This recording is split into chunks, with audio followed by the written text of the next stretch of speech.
going to bring today's episode to the podcast talking all about the link between your skin health and fertility. And even if you're not dealing with any skin issues such as eczema or skin rashes, this episode is really a call to action. We are digging into the health of the microbiome, your gut health, why mindset, why stress, why all of this matters for fertility, and taking a functional approach to this, digging in deeper, and really what are those missed healing opportunities if you are dealing with seasonal allergies, ADHD, maybe you had ear infections as a kid, maybe you had your tonsils out, strep throat, more. So what has been missed, and how do we then take a targeted approach to help you prepare for pregnancy success? Excited for you to listen to this episode. Let's go.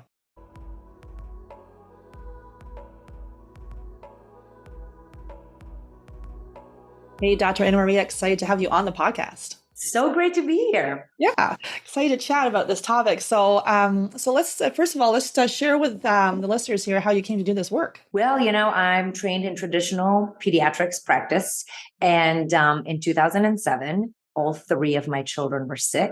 They were 2, 4, and 6 at that time, and they were plagued by, my little guy had allergies that were so bad that when it was Easter, he couldn't even go outside for an Easter egg hunt because his eyes would swell shut. His tears would stream down his face, and he'd be on the ground writhing in pain, scratching all the hives that were covering his body. And my daughter had asthma, and she required daily inhalers, eczema, daily steroids, allergies, recurrent ear infections, constipation, recurrent croup. I mean, the list went on. And as for my middle one, he had the kind of boogers that you never get on a plane these days, right? Like that's disgusting him. And there's not enough tissues in Costco to get rid of that. Anyway, so one day in 2007, I was like, let me take this 3-ring circus to the doctor and see what's going on. Why are my kids on chronic medications? They're too little.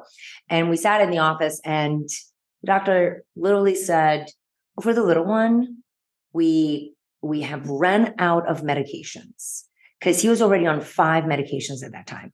The only next option that we have available to us is allergy shots. He was 2 years old. So for my daughter, they're like, oh, well, she can, for asthma, as long as she uses her daily inhaled steroids, her asthma's fine. And she'll use her topical steroids for eczema. Eczema will be fine. You'll use Zyrtec to protect you from the allergies, which will help with her asthma and her eczema. And then for constipation, we'll just do daily Miralax because that's working. And then she'll outgrow her recurrent croup and her recurrent ear infection. By the time we got to my middle one and his snot and ADHD, I'd stopped listening, really. When you walk out of your doctor's office and you feel unheard, and you feel like no one listens to your mama gut, and you feel like you just didn't really cover anything on your list, and it was just an agenda, and you were just told the same rhetoric. It was that day that the mama warrior, took over and was like, wait, what? My children's story is that they're going to be on chronic daily meds for the rest of their life? Under no circumstances is that going to happen. And Mama Warrior looked at my medical self. I was in my medical practice for 5 years at that time. And my medical self had nothing. I was like, yeah, I don't know. I don't know what we're doing here. So Mama Warrior was like, we got this. I see the vision. The vision is no meds, that children are thriving. I don't know how we're going to get there, but that's what we're going to do. It was a week later. I went to my kid's school where a nutritionist was giving a talk, and I always showed up to the school things and with an attitude, I'm a doctor, I know everything. But let me tell you something. It was on a Tuesday morning at 7:30 in the morning, freezing my booty off in a first grader classroom, huddled in a tiny desk where the fog lifted, and I realized the root cause of my children's chronic disease. All she talked about was sugar. And I thought back to my children's diet, and I was like, well, they do have strawberries at lunch and broccoli at dinner. I felt like they were well-balanced meals. And that night, I went home after work in my stilettos, walked into my pantry, and threw out the Cinnamon Toast Crunch, the Lucky Charms, the mac and cheese, chicken nuggets, juice boxes, toaster strudels, you name a garbage, we were eating it because it was paired off with a fruit or a vegetable. And that was when the time of isolation, and I was ostracized from my own family. My husband and I started fighting over food, and we fought over food for the next 5 years. My friends and family thought I lost my mind. And my medical partners were like, where's the medical evidence? And I was like, I don't know the medical evidence is, but I can tell you, because it was 2007, folks, because it can be wrong to get rid of food coloring and processed foods and add more fruits and vegetables into a child's diet. So over the next 5 years, despite all the naysayers, all the doubters, all the critics, because the mama warrior does not listen to any of these. You just have a vision and you focus. And over the next 5 years, my kids came off their chronic meds. They didn't need any more antibiotics, no more steroids, no more allergy meds. My son, that one of them never needed to be on ADH medicine. And by 2006, we were done with illnesses and we moved to another country with no doctors, no health insurance, no medications. My children climbed the highest mountains and bungee jumped off the tallest bridges. And I realized what it's like to come back from chronic disease and thrive. So when I came back to the US in 2018, I was like, I'm not doing what I was used to be doing. We're going to do things differently, because in New Zealand, I was able to apply what I was learning in functional medicine to my patients. And I prescribed almost no medications, and my patients' lives changed. So here we are in 2022. My children are still thriving, and now I have so many folks in my holistic pediatric clinic that are doing the same. Yeah, thanks for sharing that powerful story. It kind of makes me tear up a little bit, because it's like I had some similar things with my kids so I was diagnosed with premature ovarian insufficiency. I had both my kids with donor eggs. I didn't work on my preconception health. My health took a complete nosedive. In my after I had both my kids. I was on multiple antibiotics and strep throats and every cold and flu, all this sort of stuff, bladder infections. And then years later, then I discovered my health, and then started with me first, and then the kids, because I didn't discover this till my kids are probably around 9 or 10. And my daughter had chronic ear infections. We did the tubes in the ears. She had multiple strep throat. We had the tonsils, the adenoids out. When you talk about that nose, her little nose was green. She had sinus infections from 2. And she'd be in the little Montessori and in the little thing. And they're like, her nose is green. I'm like, what am I supposed to do? The kid's nose is and she had like sinus infections for years. My son with the asthma, getting called to the school with the fire trucks are there, trying, because he can't breathe. Me, like, forgot to give him the inhaler, rushing to the freaking school. Like ADHD, same, like colds, flu, streps. His tonsils were so inflamed, you couldn't even see the back of his throat. He had his tonsils out. He had all that sort of stuff. And then years later, like you, I discovered the power of food.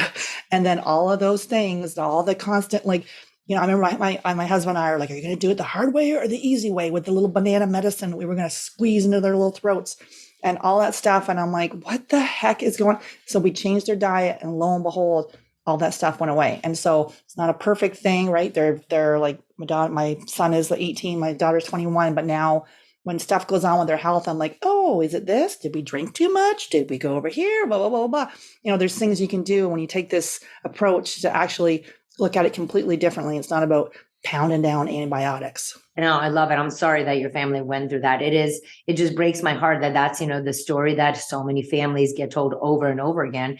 And to your point, what that happens is that then we become the adults, and the adults are dealing with the chronic diseases that started in childhood because no one told us differently, right? I mean, it's like our children are paying for our health that we did not know anything about. I mean, I was on daily Miralax for 25 years, and nobody was like, hey, that's a problem.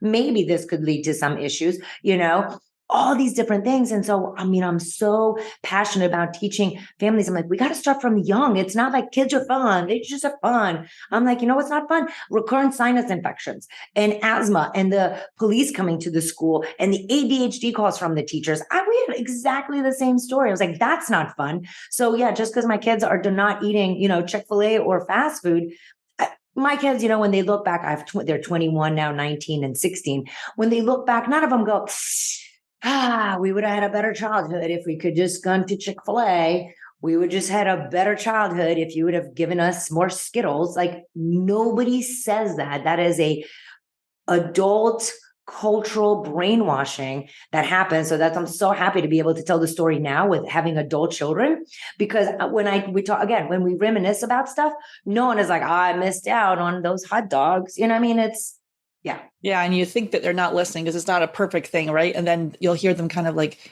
telling some of their friends like, oh, have you looked at that, looked at this? And I'm like, oh, they are listening. They're So always listening, always listening. yeah. And so someone that's on the fertility journey right now, let's talk about, obviously preparing your body for preconception health. And that's kind of why we share our stories in this piece. So it's like, because it's impacting your health and the health of your children. So it's important to make these changes now. You're in a really powerful spot before you have your children. So let's talk about eczema and kind of how that is linked in. Anything you want to say kind of about preconception health to focus on that first to prevent these sorts of issues. Right. So, eczema.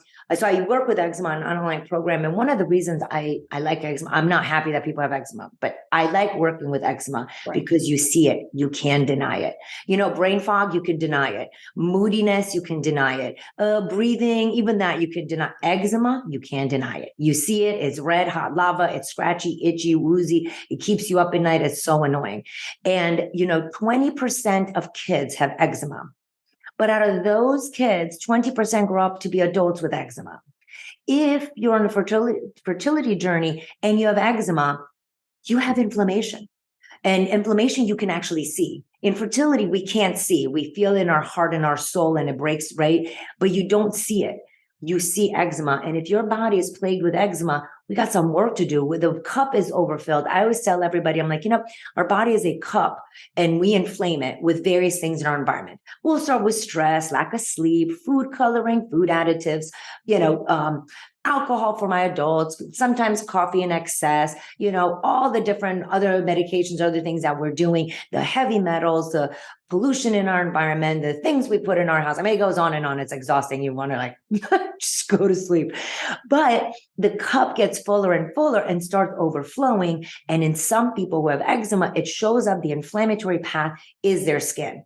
But the skin doesn't live in an organ isolated away from the ovaries and away from the uterus and away from your brain. It is all interconnected. So if your skin is on fire, your uterus and ovaries are on fire. Your brain's on fire. Your lungs are on fire. Just because you don't have horrible belly pain, thank goodness, but just because your uterus doesn't hurt doesn't mean that's not inflamed. I can't tell you how many times and how many hundreds of patients go through my program. We fix the eczema and then they're like, oh my gosh, they're no longer having belly problems. Oh my gosh, they're no longer having tantrums. Oh, I didn't know they could be so lovely. We just had a patient today send us in a testimonial. She's like, well, I thought my daughter, I work with kids, but my daughter, was just being lazy, didn't want to walk, always complaining about leg pain. She's like, I'm happy to report she's skipping to school. We haven't heard a complaint about her joints hurting, a complaint about not wanting to go to school. She is outrunning her siblings. She is no more moodiness, no more tantrums. She's like a normal 4-year-old. Okay, sometimes the world doesn't go well according to a 4-year-old,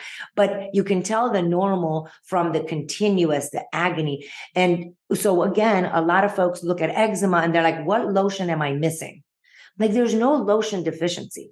We have internal inflammation that shows up in our skin, but affects our other organs as well. Yeah, and that was my case. So I was a baby. I had eczema, and then I remember I was working at a pizza place, and I was like literally I had paper towels all over my arms as I was like putting the pizza on the thing because I was so allergic to the sauce. I had these red welts up my arms, and it was all in the fold, my eyes like up here, all kind of the folds of the skin for years. And I was like the cortisone cream and the hydrocortisone cream, all of this stuff, change the diet, lifestyle, all of those go away. I had like for years like the armpit thing where I'm like trying every last deodorant, scratching like a crazy person. And as we start to address those infections and underlying issues, it goes away. And we see a lot of people on the fertility journey, definitely with those skin issues, with the hives, skin rashes, psoriasis, eczema, and more. And those are clues when your skin is, doing that. There's something going on that, with the health of your gut. So why do we feel that chronic disease begins in the womb? Oh, well, we can even argue it begins before the womb, kind of like you're sharing your story about how you had eczema, how you had all these antibiotics, how you had the strep throat. So the body keeps count. The body keeps count of everything that we do. It also keeps count of every thought that we have. 90% of our daily life is actually subconscious. And so we have to take all those into consideration when we're considering conceiving. We want to conceive, but and no one taught me that, the Pop-Tarts and the Diet Cokes, that was my diet in med school, everyone. That's what, and nobody, by the way, pointed out that's a problem. They're like, oh, it's amazing. It's an amazing breakfast. And okay, sweet. But the body keeps count. And what happens is that our gut microbiome becomes affected. And I'm sure your audience know, and for you guys that don't know, is for every one human cell, we're 10 bacteria cells. And the majority of our intestinal health is related to the bacteria that's in there. Did you guys know that 3 to 4 pounds of our adult weight is actually bacteria weight? Crazy. And the bacteria in our gut actually determine the balance of our progesterone, estrogen, testosterone, dopamine, which is a feel-good, serotonin, another feel-good hormone. A lot of people are like, oh, I have anxiety because it's genetic. I'm like, well, maybe it starts actually in your gut and the immune system. But the trillions of bacteria in our gut interface with the human genes in order to express and figure and help balance different things in our bodies. And you guys can, I'm always like, careful what you Google. You can Google this on the NIH, National Institute of Health, because they did this huge study on the Human Genome Project where they identify 40,000 genes that I code for like your blindness and dementia and all the things. But then they discovered these 3.3 trillion bacteria in our guts. And they were like, wait, what? So this is actually information from the NIH on how much bacteria and how it works in our gut. So now let's go back to your story when you were younger and you had strep throat and now you took antibiotics. Well, a third of the microbiome dies when we take antibiotics. It's got to get rid of the ear infection, but it doesn't just get rid of bacteria in our ears. It gets rid of bacteria everywhere, right? Because it's not specific. And then we get older and then we have urinary tract infections and no one tells us that maybe we should take a probiotic. Maybe we should increase our fruits and vegetables and our fiber because the bacteria that's left over, let's feed them good stuff. They don't tell us. And as we get older, let's in my case with my Pop-Tarts and Diet Coke, well, then I had so much sugar in my belly that the yeast took over. So now we have a whole yeast issue that is going on in our gut. That was exactly me though. I had the UTIs. I took every time it was UTI, I ran to the doctor. They gave me the antibiotics. And then the yeast infections came along and it was just, I literally was peeing blood. I didn't know what to do. And then I discovered D-mannose and it turns out, here we go. We're going to probiotic, reduce the sugar because the yeast was feeding the sugar and I was like, give me sugar. And yeah. And then we go like, and then we go, we don't have the willpower, right? Then it's like, oh, it's a willpower thing. I'm a weak person. I'm like, you're not a weak person. The yeast in your gut is so powerful, it's sending signals to your taste buds, which then signals to your brain. So you are actually being controlled by the bacteria in your body. But what happens is when this is going on and we get pregnant, the babies grow in this environment. And then with pregnancy, when I was pregnant, I was in residency with 2 pregnancies. So stress level through the roof.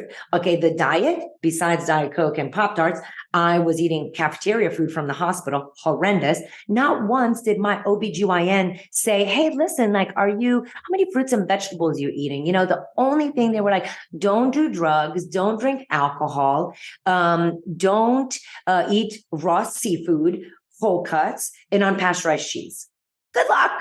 And I was like, great, well, I'm pregnant. That means I could eat all the ice cream and all the different, yumminess. And so I did not look at my diet. If I had a frozen burrito and I heat it up at home, I'm like home cooking. So there you go.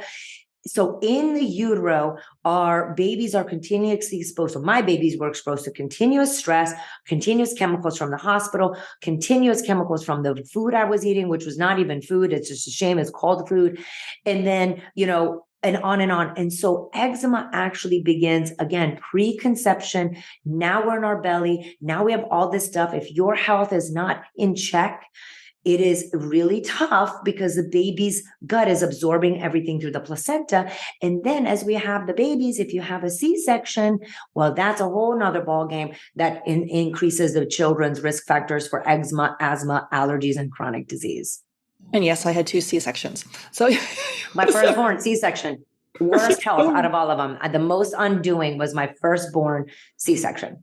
I know. And they said that I had, because you had the first C-section, that you have to have a second C-section. Oh my God. I'm so glad you said that. That's exactly what they said. And my firstborn was breech, surprise breech. They didn't catch it. So I never got a chance to push the baby out. And they said the same thing to me. And I wanted like 3 or 4 kids. And I was like, well, I don't want like 4 major abdominal surgeries. So I'm like, I'm going to push the next one out. And they're like, no, you can't. I'm like, yes, I can. And they're like, well, you have an increased risk of uterine rupture. I was like, great, let's talk numbers. I'm a doctor. Let's do it. And they're like 0.09 or something. I'm like, yep, I'll take those chances. Oh my And God. yeah, they told me what the chances were. Maybe it's 0.9. Any OBs out there, don't call, but it was a very small percentage that was going to have uterine rupture with my history. And I said, okay, so if we have uterine rupture, what will happen? They're like, well, we have to take you to the OR and we'll have to cut up, it's going to be an ugly scar. I'm like, no problem. Fine. You have my permission to cut from head to toe and get the baby out if we're an emergency. But I had to advocate really strongly for me to have VBACs, which are vaginal births after a C-section. And I was able to do 2 VBACs successfully. And those 2 children had significantly less chronic issues than the firstborn. Yeah. And so I first one was like pushed, I had for like 18 hours of delivery. They had the forceps trying to pull her out. She wouldn't come out. They're like, okay, we got to do, emergency C-section. The second one, sorry, C-section. And then I'm like 6 foot tall. They couldn't get the anesthetic right. I don't know what the heck it was. And they're like, they had the surgery thing. I'm like, I can still feel the scalpel. And then it was like totally out, totally put me out. I woke up, I'm like, what do we have? And yeah, and both the kids with those, they didn't get the vaginal microbiome to help them with their, with getting the good bacteria as they were coming through the birth canal. Right. Let's talk about that ice storm in Canada and the pregnant mothers in that study. So what happened in Canada in 1996 is there was a massive ice storm, like the kind of ice storm that I live in Charlotte, North Carolina. That doesn't, we think we have that. We don't have that. I remember the ice storm. Yeah. Right? Yeah, that was the year I was born. Okay. That was not the year I was born. I'm only saying that was the year I got married. I'm like, wow, okay. Wow, you're right. Or 1996. So the Canadian ice storm displaced 600,000 women. And a lot of them were pregnant. And I don't know what scientist was like, I wonder if this is going to have any effect on pregnancy. So what they did, they followed these thousands of pregnant women who were displaced, had to be in shelters, on couches at aunties' houses and grandparents, all this other stuff. And they compare them to other Canadian women that were not affected by the ice storm. So in same country, same thing. And they followed these women for 15 years. The studies are still going, by the way, but they followed them up for 15 years. And what they noticed that in pregnant women who suffered the stress of displacement from the ice storm compared to women who did not, the women had more kids with autism, neurological developmental issues, cancer, diabetes, asthma, eczema, allergies, and the list goes on. And those are called adverse events of pregnancy. And then we also have adverse events of childhood, because we act like it's, oh my gosh, especially in the American culture, like it's no big deal. It's fine. I'm like, the stress on the human body goes right into our babies in our womb, through the placenta, and it causes issues with our children's microbiome. Because here's the thing, when you have a party at your house and if there's an earthquake or the food is terrible or the music sucks, well, people leave. And the same thing in our bellies. There's always a microbiome party, I say. And if the conditions are horrendous, where it's just stressful and the food is terrible, the good guys leave and they leave behind the bad guys. And the bad guys would be like Klebsiella and Staph and Strep and Proteus. I mean, all these other guys, and they just wreak havoc on the babies in our belly, but also in the mama's lives and also the dads. They didn't follow the dads, they followed the mamas, but rest assured that all adults were significantly affected by the ice storm. Yeah, the stress is such a huge piece with this. Okay, let's talk about, so how can we prevent eczema, asthma, seasonal allergies, ear infections, anxiety in children? What's like some couple steps we can look at? All right, first step is mindset. We have to believe that what we put in our body matters. If you're a person that's like, you know what, it's fine. Here's my favorite. My husband's like, I ate McDonald's my whole childhood and I'm fine. I'm like, really though? What, really? Because you are plagued by anxiety and blood pressure and cholesterol issues, and your anxiety was so bad that we moved to New Zealand. I'm going to go that you're affected by stuff that you had in your childhood.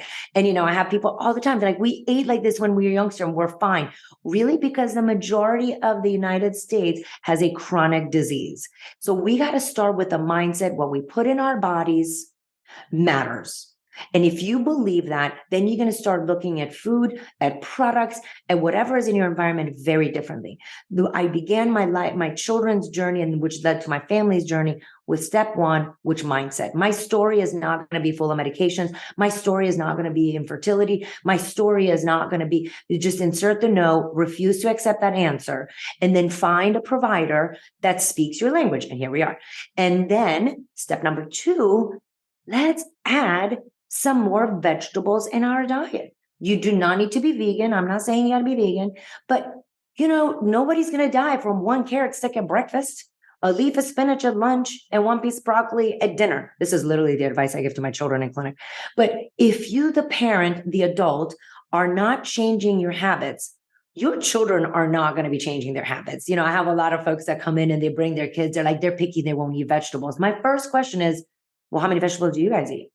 And if the parents are like, I'm like, well, first we got to work on the picky eating parents. So if you're a picky eating adult, which my husband was one of them, because he grew up on McDonald's despite his mother's best efforts, it took him a long time. Remember the 5 years of fighting over food? It took him a long time to come on board. And then he started making changes because he was the only sick person in our house. The rest of us were awesome. And he had double pneumonia in the ER, coughing out blood, almost had to cancel a trip to Paris because he was so sick. And after that, he was like, maybe I should start paying attention. He started paying attention. All of a sudden, he noticed that he was starting to feel better. We're now he's 7 years into his journey. His joints, he's 6'5". He was a basketball player. He always used to go, my joints are because I was a basketball player. Guess whose joints don't hurt anymore? He used to have horrible hives that I could write my name with my nail on his back. Guess who doesn't take Zyrtec anymore? Guess who doesn't have cholesterol meds, no blood pressure meds, anxiety is well controlled. I mean, so many things happen, but we have for our children, future children, number one, to be in our bellies, and our future children to be born without issues. We begin with us. We're number one. Mindset, add some vegetables to your diet. A simple way that I do for my families is called plan points. And for my adults, your aim is 13 plan points a day. For people that are already tackling that, great, you're at 30. And that means that if you eat a strawberry, that's 1 point. If you eat 6 grapes, that's still 1 point. If you eat a whole salad with only one kind of lettuce, that's 1 point. So the point is that you are going to make a variety. The more variety of fruits and vegetables we have in our diet, the more variety we present to our colon and our intestines, the more varied our microbiome is, therefore more balanced your hormones are, less inflammation you have, and then fertility is in your cards. And then number 3, just 3, my adults, we've got to work on our stress. We have got to tackle stress. Everybody's like, we're dairy free. I'm like, sweet. So how are we doing with stress? They're like, oh yeah, well, that's later. I'm like, yeah, no, because the body's listening to every thought, like I just said earlier. So we got to figure out, again, a provider that speaks your language can guide you. For some people, tapping meditation is good. For some people, journaling. For some people, art. For some people, fitness. There's so many options out there to lower our stress. Yeah, I agree. I love that with the veggie piece because it's interesting. If you're doing those 13 veggies a day, there's no room for the chips and the rest of the stuff because you're like pounding down. Like I just had for lunch, I was patting myself on the back, but I was like, I had bok choy, cauliflower, cilantro was in there, and I have a tomato in there too. But I was like, oh, and I had some pork with it. So I was like, oh, and my husband's like, I hate bok choy, but yeah, because he grew up kind of more standard Western diet, still like home cooked, but it's more standard Western. I grew up like super, super healthy. My mom's like, I've been a vegan. It's working for her for the last 35 years. I'm not sure if it necessarily works for my dad, but so so I grew up super healthy. And then I left the house and I was like, ooh, I'm going to eat a whole bunch of all the stuff I never got as a kid. I want Joey Louis. I want Campbell's soup in a can. I want lean cuisine. I want all this junk. And then my health took a nosedive. So it's interesting. So I had that really healthy, and I was always I always remember like craving like I did crave vegetables. Like when I was pregnant, I craved like stalks of celery. It was like maybe my adrenal glands were where I was craving the salt. But it's interesting, kind of yeah. When you the better food you have, you actually you crave more of it. But when you're stuck in that sugar cycle, it can be difficult to break, right? It's really hard. And the other thing is that then we're not a no culture. I didn't see you didn't hear me say no cookies. I didn't say no fast food. I said eat more vegetables and more plants, right? Because if we are a yes culture, yeah, sure, I will, in the beginning of our journey, yes, this sounds really great for a story that I threw everything out of my pantry. I didn't. That's not what happened. It was, I just went after the Cheez-It and I changed the Cheez-It to natural ingredients. And then when my kids wanted a packaged food, which at that time was still very processed, I was like, sure, but first you have to have a fruit or a vegetable before you eat the packaged snack. But that's a good rule of thumb for adults. Why are we acting like this is a kid thing? This is for an adult. And when we talk about more plants, and if you put, again, mindset, if in your mind you're like, I should get 13 plant points a day, you're going to look at your salad and you're like, I guess I could put a slice of radish. I don't like radishes, but maybe I'll put a slice of radish. And maybe I'll put a little scallion. I don't like scallions, but one piece is not going to kill me. And to your point, Sarah, is that if we never eat broccoli or scallions or radishes, your taste buds are not going to be adjusted to it. My husband, when I used to have radishes in the house, and because just remember, I have a picky adult and picky eaters. So I would, in the salads, I would not zest, but grate radishes. And I would squeeze the water so there'd be barely just a couple little flakes of radishes in the salad. Guess who orders radishes and has it in his salad all the time right now? The husband. It took like 6 years for him to order the radishes, but it's like patience, perseverance, but you can change your taste buds. So I'd be like, I don't like when my kids come in and they're like, I don't like this thing of tomato and I don't like radishes and I like cucumbers. And I'm like, well, listen, baby doll, do you like Dimetapp? Because that's disgusting. How about this medicine? They're like, that's disgusting. I'm like, right. Well, we could be taking this disgusting medicine every day, or you can just have one bite of tomato a day. Which do you think? And then they're like, oh, well, okay. I guess not going to die if I have a bite of tomato. And I'm like, oh, and you get a plan point. And that goes on your chart. And once you have 13, you're going to get a prize for your parents, And all of a sudden we're taking something like, oh, I just can't do it to you won't. But yes, you can. Yeah, I heard somewhere it takes like 20 times for someone to actually so it's broccoli, ooh, broccoli, and then it just keeps showing up 20 times. Here it is again. Next thing you know, you're like, damn, I love broccoli. I was like, again, I grew up super healthy, so I was forced to eat everything, like every little, like I went to school with sardines, with pita bread and alfalfa sprouts back in the 80s. We were like, and my friends eating Wonder Bread with honey. I'm like, I want to eat that. Everyone's making fun of me with a pea soup and all this stuff.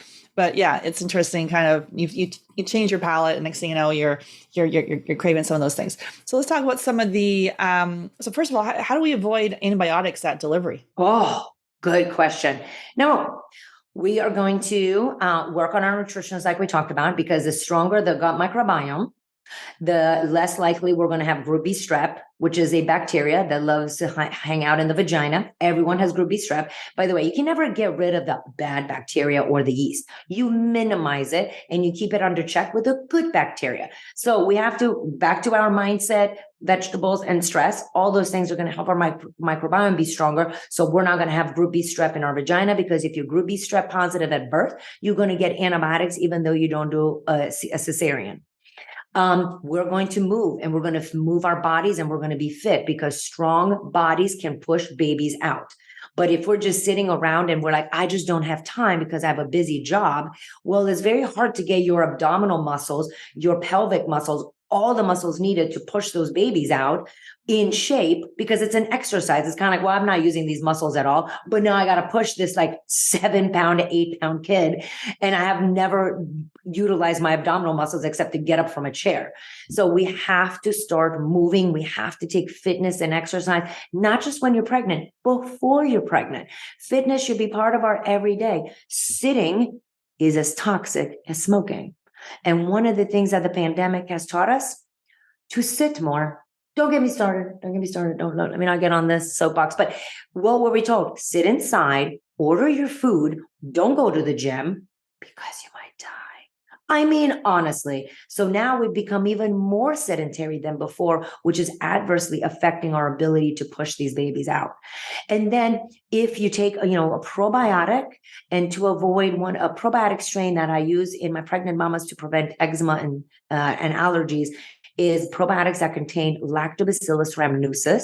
We want all the probiotics, right? Because we also need Bifidobacter longum and infantis, and we need all the lactobacilli, all the different strains, because what's happened is that we're seeing that even though mama's like, I have an amazing, moms that give home births and they don't use antibiotics and all this other stuff, and the babies end up with eczema.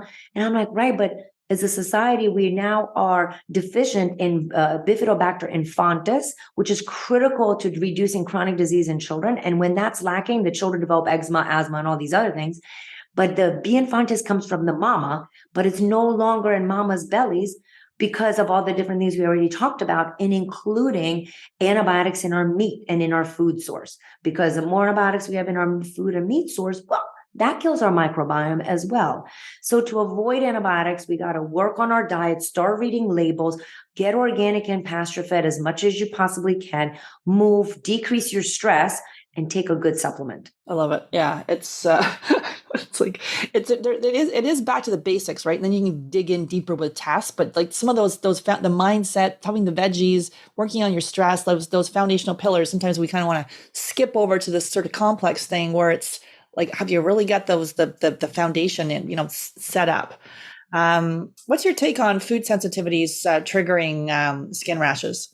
Got it. Well, that's such a great question. And the thing is, but I agree with you to your previous point. I mean, I can't tell you how many people come in my online eczema program and they're like, and we've removed all the histamines. And I'm like, okay, that's aggressive. And how are we doing with processed foods?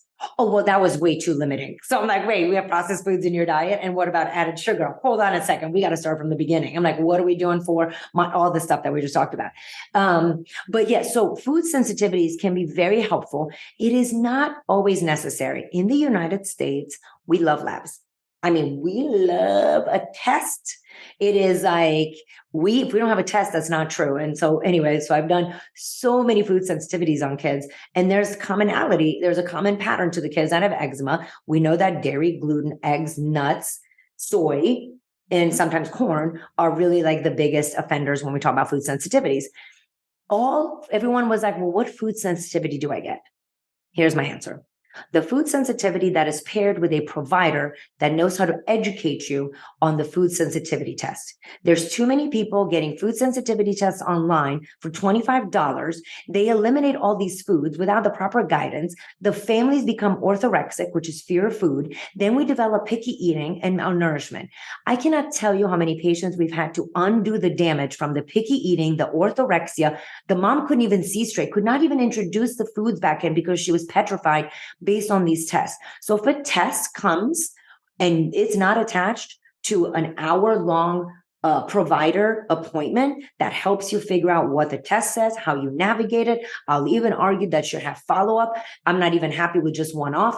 You need follow-up because it is hard to implement, because everybody goes, oh, please, food sensitivity is so easy. And I'm like, except the test is positive to generally everything you eat. So, it's because you eat it, so you become sensitive to it. And the other thing is, there's no test out there. There's no modern medicine, Western medicine, Eastern medicine, functional medicine test that is 100% accurate or sensitive enough. And there's a lot of false positives on both sets of tests. The gold standard is oral tolerance. And then you take a food out. Let's beat up on, let's say, corn. You take corn out, your skin rashes go away. You eat corn, skin rash comes back. I don't care what the test says. You have a corn sensitivity. And then I use a food sensitivity test in minority of patients when we're not getting the results after we did all the different food replacements that I usually do. I'll use that in a minority of patients in order to figure out, are we missing something? But we always use an oral testing challenge, and we never eliminate. We always replace, because if you eliminate the eggs, the dairy, nuts, soy, fish, tree nuts, on and on and on it goes, you end up eating lettuce. Again, can't tell you how many mamas come in eating lettuce because they're nursing their eczema babies. And now we're causing an even bigger problem. Now the mom's stressed out of her mind, the baby's stressed out of his mind, malnutrition on both sides, and we got orthorexia. So we have to, so yes, I use them, but I'm just putting this with a word of caution. Please make sure that is attached to a provider who will support you long-term using this testing. I agree. Like the gold standard is to figure it out yourself. Because I've had that where I was dealing with a leaky gut because I was on birth control pills. I had taken heaps of antibiotics, chronic stress. And so my body was mounting an immune response to all my favorite foods, did the food sensitivity test, the whole thing lit up. I was already eating a really healthy diet at that point. I wanted to throw the test in the garbage. And I'm like, are you kidding me? What am I going to do now? And I was very diligent. And so, yeah, we see a lot of people coming in where they're I don't even know what they are eating. They're afraid of food. Yeah, that orthorexia piece. It's and that in itself is so stressful. Where and then you're taking foods out, and they're taking them out for years on end. It's a temporary thing. Most of the foods, unless you're super intolerant, you can bring back in. But maybe gluten, maybe you're not. But most of the foods you can bring back in. Like I was intolerant to avocados, lettuce, a whole bunch of stuff, and we see it all the time. So yeah. Okay, what are you seeing around nutrient deficiencies and eczema and skin issues? What are you seeing around there? Sure. So the number one that I know many of you have heard during COVID, vitamin D, and there's so much out there. They're like, no, vitamin D is not helpful. It's a hormone. It is a hormone. And they're like, you take it, then it's going to decrease. Here's the thing. You cannot out supplement a bad diet. So it's a true story. You're eating Burger King and then you're taking vitamin D. Okay, it's not going to do a whole lot. Supplements are bridging the gap. And by the way, another thing when it comes to micronutrient deficiencies and supplements, the first thing people come to me like, it's so expensive. It is so expensive to be well. I'm like, well, vitamin D is actually free. It's called the sun. And so we just have to go outside. Outside is free. You move, you get your fitness, you get better oxygen, also free, and you get the sunshine, also free. And we know that being outside, grounded, barefoot in the grass decreases your depression, free. You go in the forest and it helps your mood and anxiety, free. So there's a lot of stuff we just, in our American culture, we're very busy. I'm not beating up on Americans, but I am. We're just very busy. And we just want a pill. And now it's a fancy word. Now it's supplements. So we're not taking medicines. We're taking supplements. If you're not changing your diet, you're just taking a medicine that you're calling a supplement. So back to micronutrient deficiencies. Vitamin D is one of the top deficiencies in kids with eczema, followed by zinc. And then, of course, omega-3s, but we also have deficiencies in magnesium, iron, selenium, B12, vitamin C. So it's a whole conglomeration of different vitamins. And I know that the popular reaction to what I'm just saying is like, great, what multivitamin should we take? It is, want to have a heart attack. Multivitamins, my friends, are expensive pee. And the reason they are is because there's only a little bit of what you need in a multivitamin. Let's take Smarty Pants for a second. Great company. They try to put good ingredients in it. Or let's take Haya. That's another one. Great ingredients, nice company, glass jars. However, when you look at the nutrients in there, they're very tiny. There's just not enough to actually make a difference. So if you have a vitamin D issue, you need to take a vitamin D under the supervision of your provider because it's usually the numbers are going to be much higher than you find on Google. If you have a zinc deficiency, you need zinc levels that are much higher. For example, in Smarty Pants, the zinc dosage is about 2 to 3 milligrams. Kids with eczema, depending on their age, are between 7.5 and 30 milligrams of zinc. So you can't be like popping Smarty Pants gummies like nobody's business because then you get too much vitamin A, too much B12. So multivitamins are really my nemesis. We should get our nutrients from food. That's why we don't eliminate. That's why we replace. And then we will strategically add in the micronutrients like D, zinc, selenium where needed, magnesium, iron, vitamin C when needed, omegas. But again, that's why it's an art. The art of medicine comes in. Okay, based on your diet, what things are you deficient in? If we don't do labs, or we do labs. Yeah, I love it with that. Well, you can't out supplement a poor diet, right? And also with the food, people are like, well, this is, eating organic is expensive. Well, cheap food is not good and good food is not cheap. So it's sort of I think if you're listening to this right now, you found this podcast, it's not about convincing anyone. It's like, if you feel this and you're like, wait a minute, this is making sense, it's time to take action. That's why I kind of figure you're here for a reason. And wait, can I say that about the food? So one of the things too, so a lot of people live in food deserts. So I work with families that are impoverished in Charlotte, and I help families shop on food stamps. And I do not take the excuse it's costs too much to eat well. It actually doesn't. It's a mindset. And so one of the things is, like, if you get produce, fruits and vegetables, and they're not organic, they trump any organic packaged food. So a lot of people, where you're going to spend money, a lot of money is going to be on the organic packaged foods, which, by the way, no human has ever needed packaged food. It's convenience. If we did whole foods and we made simple meals, I'm a busy woman. I don't have time for like 6 hours in the kitchen, but making simple meals out of whole foods that, if organic possible, amazing. But again, fresh whole foods are going to trump any organic packaged food. Love that. Love that. Okay. You have a success story? Anything you want to share with us? I'm sure you have lots. Oh my gosh. Well, I had a mom that just actually wrote to us, and she's been in our program for about a year. And she said the beginning of signing up for the online eczema program, she was so anxious and she was such a mess. She couldn't even focus on taking care of the other 3 children because the 7-month-old in front of her was a disaster. She was a scabby mess from head to toe, itching, bleeding, scratching all night long, never sleeping, had to live in a onesie that was a zipped up onesie from foot all the way to the neck, because if she had access to any skin, it would just be a digging mess. And she joined our program. Initially, she was very anxious, but within the first 2 weeks of joining the program, she writes, is that she joined our Facebook group, and being in a community where everyone is going through what she was going, in a community where everyone was speaking her language, it reduced her anxiety by 50% without doing anything else except joining a community and seeing that she is not alone.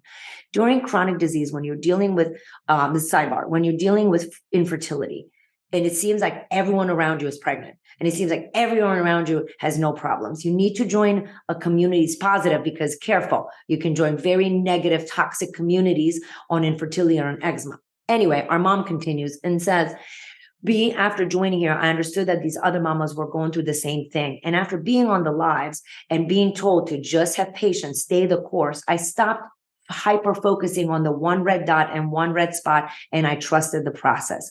And here we are, 12 months later, we've been able to reintroduce egg without a problem. My daughter is wearing short sleeve shorts and short sleeve shirts. She sent a picture of her husband lifting up her shirt and doing raspberries on her belly. She's like, this was never possible a year ago when she had to live in mandatory zipped up onesies. And we're forever grateful. And we hope to encourage and inspire other families who are going through this journey, because it's hard, but it's worth it. Oh, I love that. Yeah, it's like that skin piece. It is, right. It just, if you're constantly itching, and as a little person, you don't even know. You're just the adults in my course are like, this is like unbearable. I'm like, I know. So I mean, and again, there's so many adults suffering with eczema. We talk about kids, but I'm like, oh my God, we've had to put a whole section for the adults because we have so many adults joining. Because like, wait. I have several that had eczema for 50 years. And finally, they have relief. 50 years. Mm-hmm. I mean, it is, yeah. So you have a free opt-in here for our listeners as a shopping list. And you definitely follow Dr. Anna Maria on her Instagram, and she'll drop that handle there for us. She is always giving some good tips on there. But let's talk about the shopping list, and then you can talk about your Instagram. Yeah. So, I mean, usually where you'll find me is on the weekends, I'm always shopping at either Costco, Target, Walmart, to show you how to feed yourself and feed your family on a budget, because as I said, no excuses. And so I created a mega shopping list from Walmart, Costco, and Target of my favorite items of what I use on a regular basis. It's really extensive. So then it depends, whatever you are whatever you have available in your area, there's many things to choose from. And then, if you join me, follow me on Insta and such. I mean, we have little ebooks, they're ebooks with the breakfast recipes, lunch recipes. We're coming up with the dinner recipes, all quick, ready to go, allergy friendly, and taking into account all the food preferences and things that we do in the wellness and holistic space. So then you don't even have to read ingredients, and because they're all listed out, you know exactly what to do. But yeah, the mega shopping list is a great thing to have in your pocket that you can take with you anywhere. Awesome. And we'll have the link to the shopping list there. And what's your handle on Instagram? Instagram is DRANA Maria Temple. And then I have a eczema lady one as well for anyone that is suffering from eczema. Awesome. Love it. And what are some final thoughts for us, Dr. Anne Maria? Y'all, I'm so excited that you guys came to this podcast. Sometimes the first step is just finding somebody that resonates with what is going on in your mind, or you resonate with the message on the podcast. So I appreciate the time that you've taken out of your day to listen to us chat about all the things that we are passionate about, the things that have helped our families. I'm grateful for each and every one of you, and I wish you all the best in your journey. Awesome. Yeah. And I love your passion for this. It's just like, let's just go and look at it differently. And there's things you can do to really empower yourself. So thank you so much. Thank you so much.